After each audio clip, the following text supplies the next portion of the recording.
Over the next few minutes, I would like to talk a little bit about power inverters. First, the purpose of a power inverter is to convert DC power to AC power, which means you can use solar panels, deep cycle batteries, wind, or any type of DC power source and convert it so you can use regular household appliances with your DC power sources. Second, I'd like to talk a little bit about the power inverter technologies.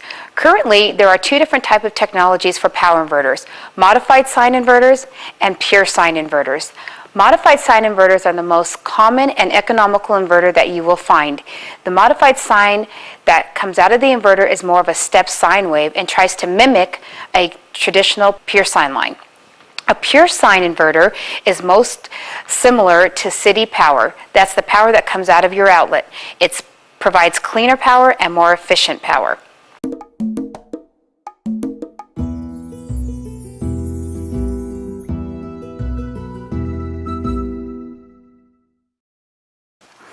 As you can see, inverters come in many shapes and sizes. They come from just your little basic inverter that plugs into your car's cigarette lighter socket. Most car cigarette lighter sockets can only provide 180 watts of power. That is very important. Applications for these small inverters are cell phones, video games, smaller laptops, digital camera chargers, but mostly smaller applications.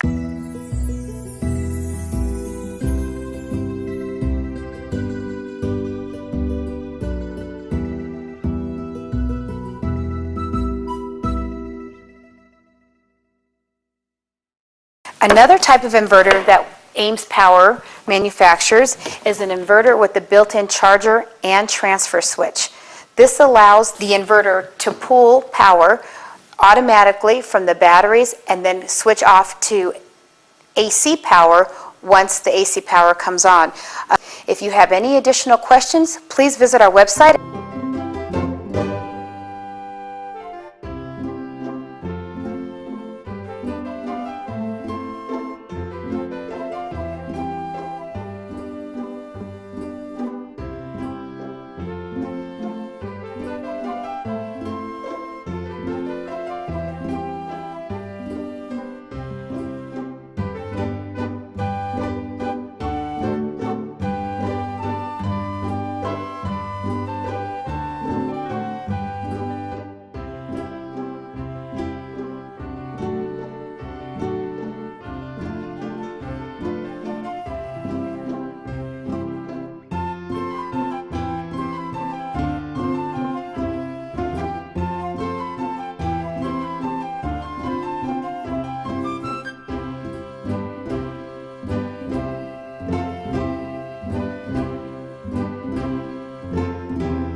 Here's one of our new style sine wave inverters. This one's made by Xantrex, rated at 1,000 watts AC, which is really about 8 to 10 amps when you start drawing off of it. It's a fairly simple device, an on-off switch and a small control panel lets you know when the power is coming in and how much is going out.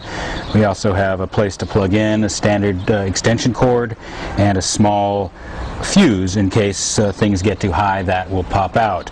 That's the front controls, and on the back, fairly simple area where we connect our battery.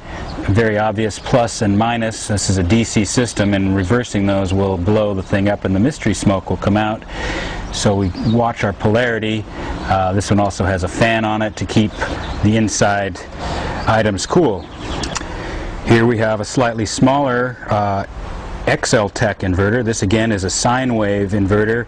We'll rate it at 250 watts. A fairly similar setup. We've got power coming in, positive and negative, and our regular switching and a place to plug in. This one's a little bit smaller. Again, 250 watts versus 1,000 watts.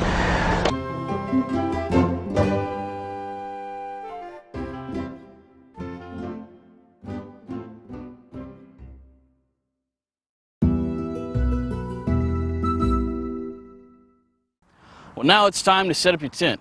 Let me show you how. First, what you want to do is examine the area. Kind of make sure you get a nice flat ground. If you've got any sticks or pointy things, just pick them up and just toss them to the side. Next thing you want to do is put down a nice ground cloth, because certain times of the year you get dew that comes up to the ground and it'll get everything wet. Now I've got the tent flattened out, and right here's my door. Now once you've got your tent poles in place and you've clipped the rest of the tent on to give it that nice dome tent shape that it's supposed to have, the next thing you do is you stake it down. Now keep in mind that your ground cloth is probably going to be a little bit longer. So what you want to do with the ground cloth is roll it up underneath. Not this way. If you roll it this way, you get dew or moisture coming in, it's just going to go and seep underneath your tent and get everything wet. So it's best to kind of just go up underneath of it. Kind of acts like a gutter. Just roll it up a little bit. And then take your stake.